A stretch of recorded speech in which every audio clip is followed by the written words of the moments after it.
Assalamualaikum warahmatullahi wabarakatuh. Selamat pagi dan sejahtera untuk kita semua. Bersama Bu Herina Herawati dari getaran, gelombang, dan bunyi. Minggu kemarin Ibu sudah menjelaskan getaran, sekarang Ibu mau menjelaskan gelombang. Nanti setelah ini Ibu mengadakan kedua ya. Jadi kalian perhatikan betul-betul apa yang akan Ibu sampaikan, karena ini berhubungan dengan penerapan rumus ya fisika. Seperti hari Selasa kemarin, Bu Yusi sudah memberikan beberapa contoh soal getaran dan gelombang. Baiklah, Ibu mulai. Gelombang adalah getaran yang merambat. Getaran ini sebetulnya adalah bentuk energi berupa usikan atau gangguan. Gelombang adalah suatu cara untuk memindahkan energi dari satu tempat ke tempat yang lain. Minggu yang lalu Ibu sudah jelaskan juga sebagian. Berdasarkan media rambatnya, gelombang terbagi menjadi dua jenis, yaitu gelombang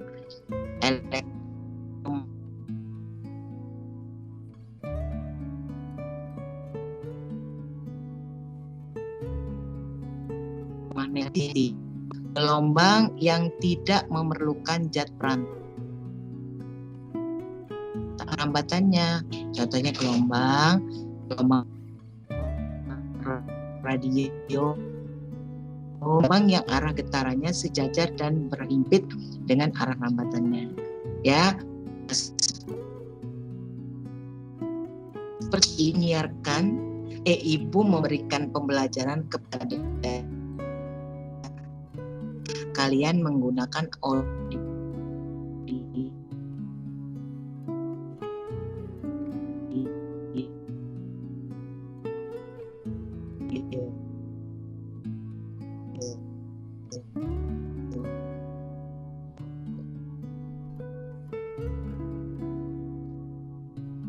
Berarti kalian mendengar. Ini salah satu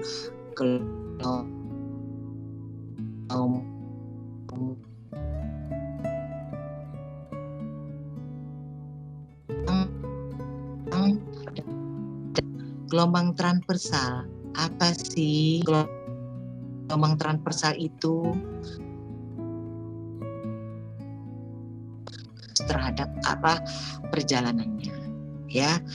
Nah, seperti contoh audio tadi, radio, TV, yang sekarang ini, berarti gelombang yang arah getarnya sejajar dengan arah rambatannya, yaitu yang terjadi rapatan, renggangan, rapatan, renggangan, rapatan, dan renggangan.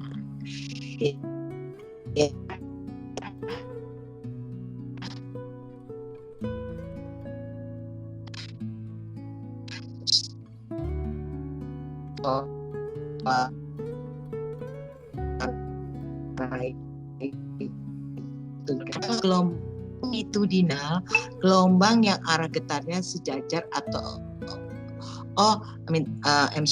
mohon maaf.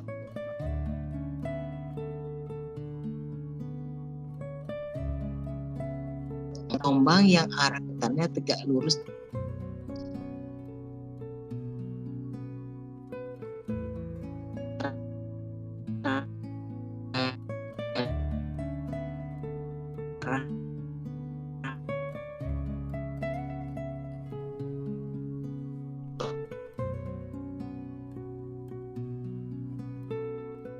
jalannya, maksudnya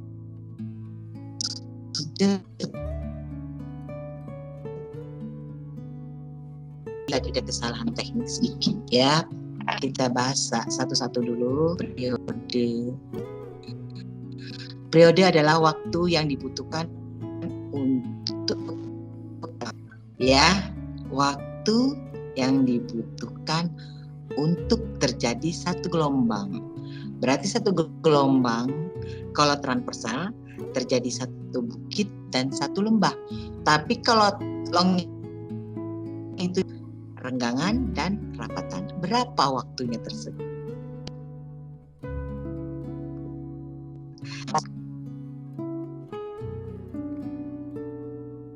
Terjadilah satu kali dalam satu sekolah jadi 100 gelombang.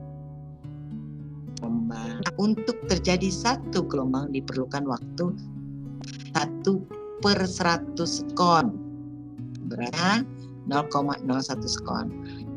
Nah, berarti periode gelombang tersebut adalah 0,01 ya waktu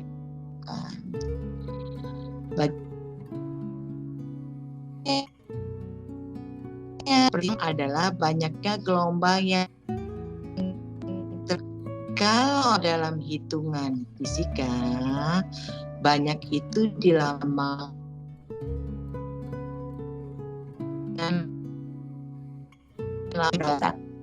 ya. Jadi kalau ada rumus berarti N menyatakan jumlah gelombang lebih dari C. Nggak usah pakai sigma gelombang ini.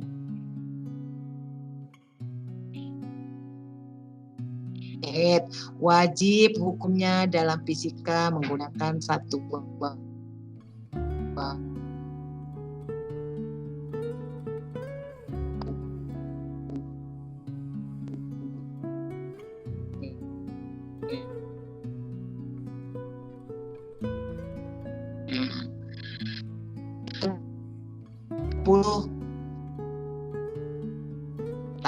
TA misalnya T sama dengan 10 apa?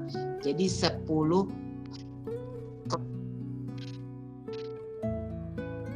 F semuanya berarti head.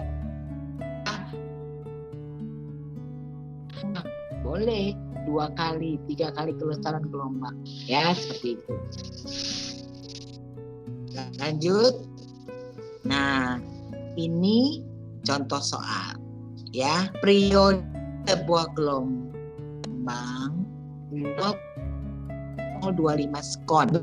Maka frekuensi gelombang tersebut dalam 10 akan terjadi berapa? Berat 2 jawaban. Yang pertama dulu dicari frekuensinya.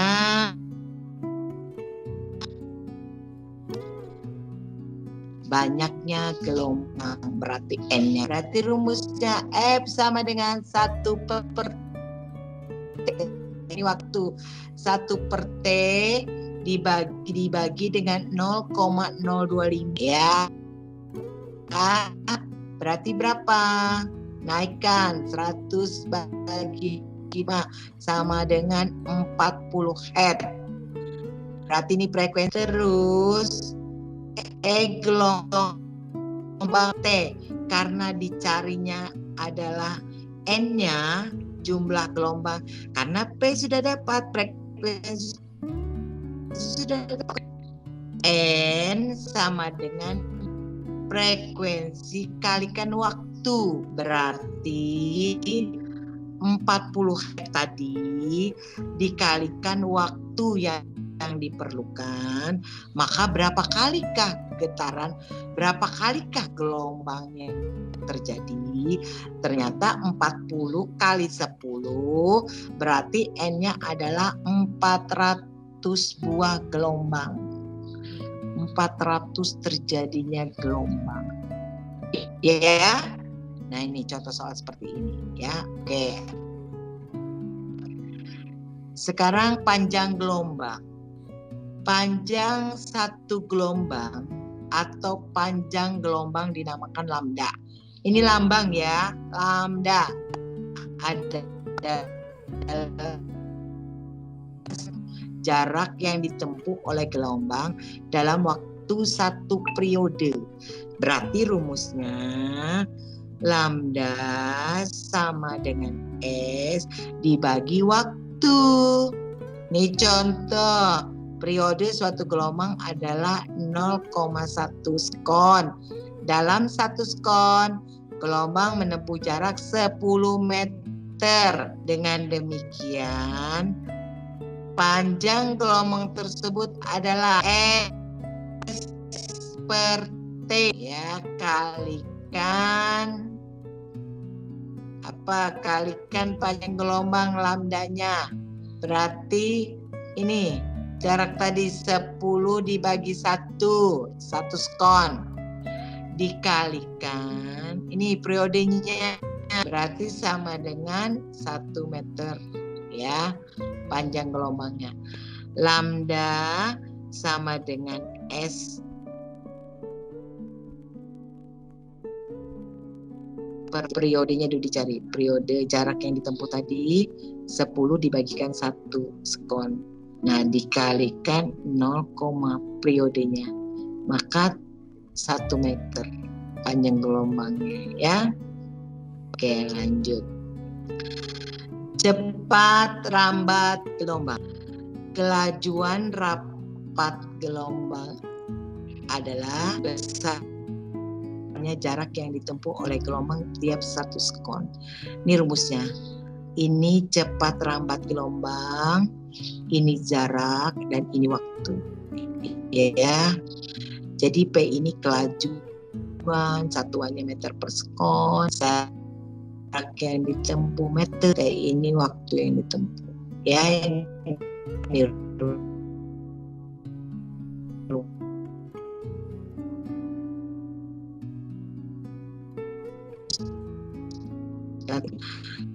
memiliki dapat memantul. Pemantulan gelombang pada tali dengan ujungnya tetap, ya, ujungnya ini tetap. Pemantulan gelombang pada tali dengan ujungnya yang bebas, nih, ya, seperti ini.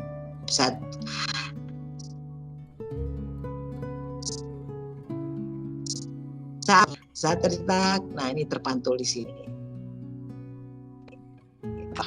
Ya, jadi seperti ini contohnya. Misalnya kalau kalian ke mana namanya, kita misalnya kalau tidak COVID, biasanya guru SMP 1 ini rekreasinya ke Manggar. Pada saat ombak datang, menghempas kaki kembali, berarti terjadinya bukit lembah, Nah, ini gelombang memiliki sifat dapat memantulkan. Kalau nggak usah deh ke Mahakam aja, dinding tembok itu kalau tersentuh berarti inilah dia dapat memantulkan gelombang. Contoh seharian. Kembali ke bunyi. Oke, tadi gelombang, sekarang ibu lari ke bunyi. Apa sih bunyi? Bunyi jika kamu bersuara sambil memegang leher. Oh, sambil. Nah, mohon maaf, berarti ibunya terus sambil, ya. Jika kamu bersuara sambil memegang leher, tentu kamu akan merasa getaran di leher. Nah, ya, nih kayak Ibu Erdina nih. Ibu sekarang berbicara, ternyata ada getaran yang ada di leher. Terus lonceng yang berbunyi, tentu akan terasa getarannya. Jika kamu pegang, bunyi memang dihasilkan oleh benda-benda yang bergetar. Sebuah benda yang bergetar dinamakan pasti ada sumber bunyi, ya. Tiba-tiba ibunya marah di rumah, lempar pintu, bergetar, berarti ada sumber bunyi. Tiba-tiba ibunya ngelempar panci, tewang, sumber bunyi, pasti ada benda yang bergetar. Oke?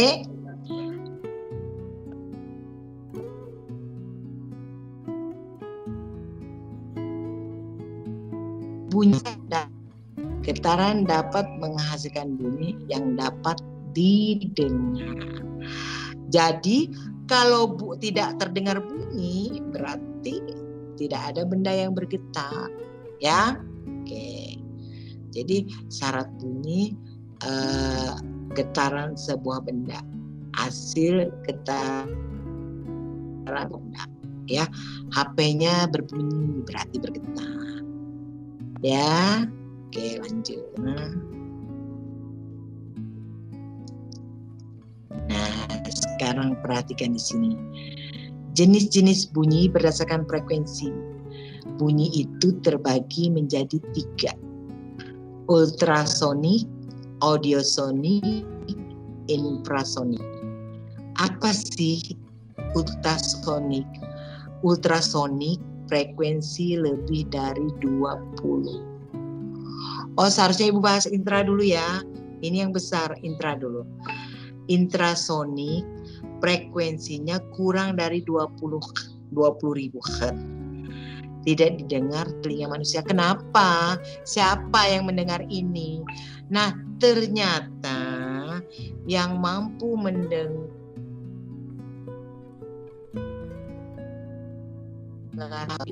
ya.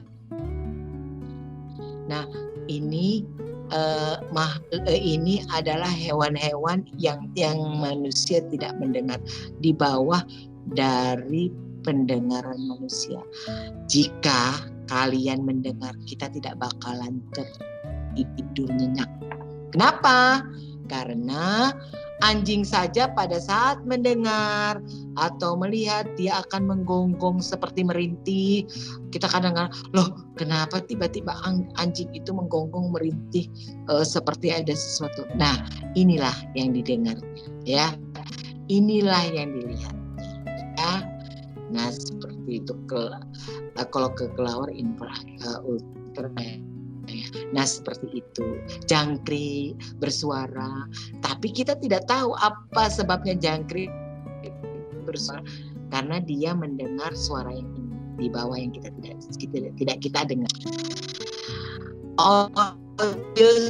Frekuensi daerah 20 Hz sampai 20.000 Hz. Ini telinga manusia normal. Nah, inilah batas pendengaran kita. Kalian bisa mendengar Ibu menjelaskan. Tapi kalau keseringan menggunakan handset, bisa pendengarannya berkurang. Kenapa? Karena yang dikatakan tadi, apabila banyak benda yang bergetar atau berbunyi, pasti ada sumber getar. Akhirnya kupingnya yang sensitif, pendengarannya yang medium telinganya ini nanti bisa menyebabkan kalau mendengar musik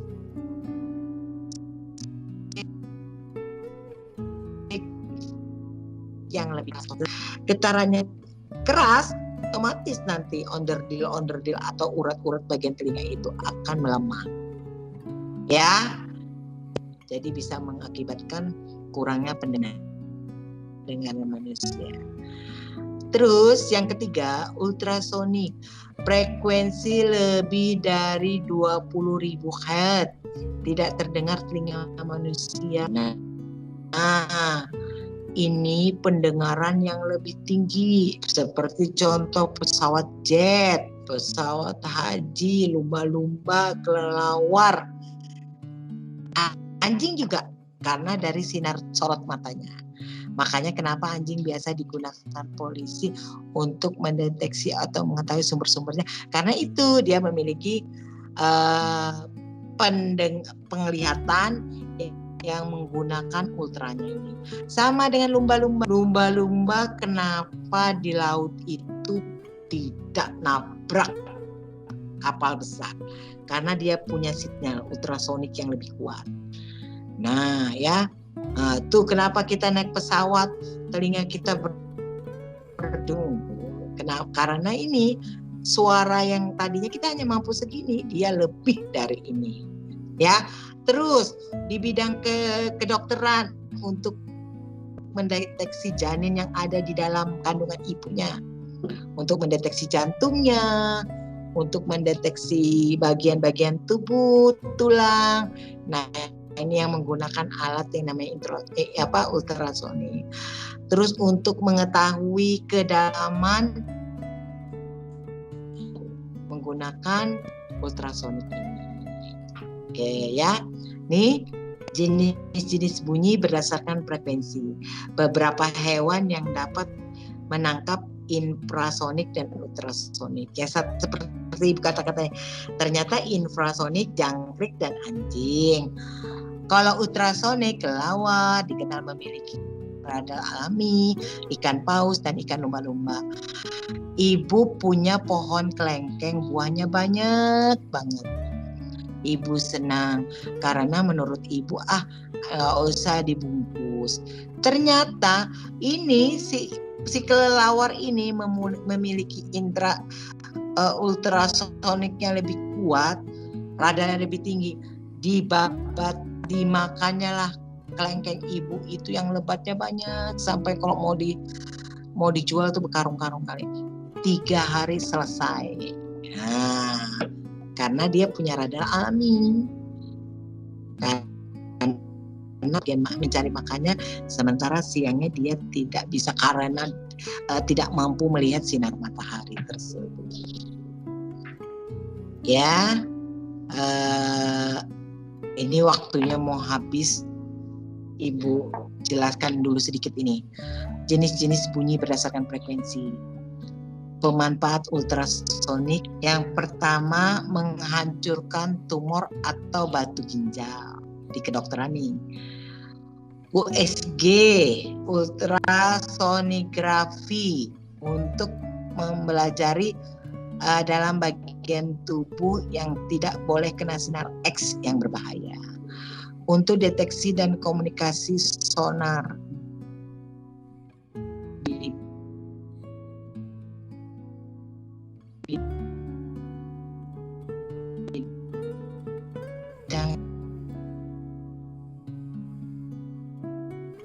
membaca mata orang. Ya, habis live ini Ibu kasih tugas jam 4 sore kita ulangan kedua. Oke. Nah, oke, Ibu akhiri dulu sampai di sini. Nanti setelah PTS Ibu lanjutkan lagi. Ingat ya, medium rambatannya. Oke, Ibu akhiri dulu sampai di sini. Wabillahi taufiq wal hidayah. Assalamualaikum warahmatullahi wabarakatuh. Selamat siang.